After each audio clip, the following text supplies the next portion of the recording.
အာရခတက်တော် AA ဟာရခိုင်ပြည်ကြောက်ဖြူမြို့နယ်မှာရှိတဲ့တိုင်းရှောင်းစင်နဲ့မင်းပြည်မိုးလေဝသရေဒါစခန်းကိုကာကွယ်ထားတဲ့ကာကင်းစခန်းကုန်းတွေကိုမနေ့ကထိုးစစ်ဆင်တိုက်ခိုက်ပြီးတော့အပိသက်သိမ်းပိုက်လိုက်နိုင်တယ်လို့သိရပါဗျ။စစ်တပ်ကနေလက်နက်ကြီး drone တွေအပါအဝင်လေကြောင်းပစ်ကူရေကြောင်းပစ်ကူတွေနဲ့အင်အားအလွန်အကျွံသုံးပြီးအပြင်းအထန်ထိုးစစ်ဆင်နေတဲ့အတွက်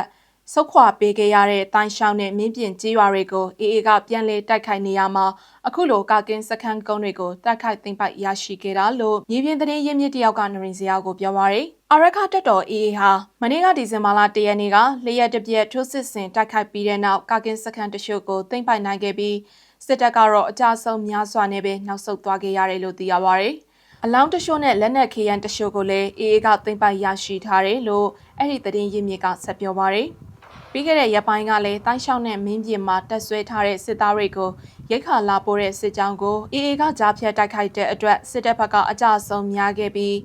ဖျို့ဖျဲထွက်ပြေးခဲ့ကြရတယ်လို့တောက်ဖြူဒေသခံတွေကပြောကြပါရယ်အခုလိုတိုင်းရှောင်းနဲ့မင်းပြင်ကာကင်းစခန်းတွေကို AA ကသိမ်းပိုက်ရရှိခဲ့တယ်လို့သတင်းတွေထွက်ပေါ်နေပေမဲ့ AA ကတစုံတရာသတင်းထုတ်ပြန်တာမျိုးမရှိသေးတာကြောင့်တိကျအတည်ပြုနိုင်ခြင်းမရှိသေးပါဘူးရှင်။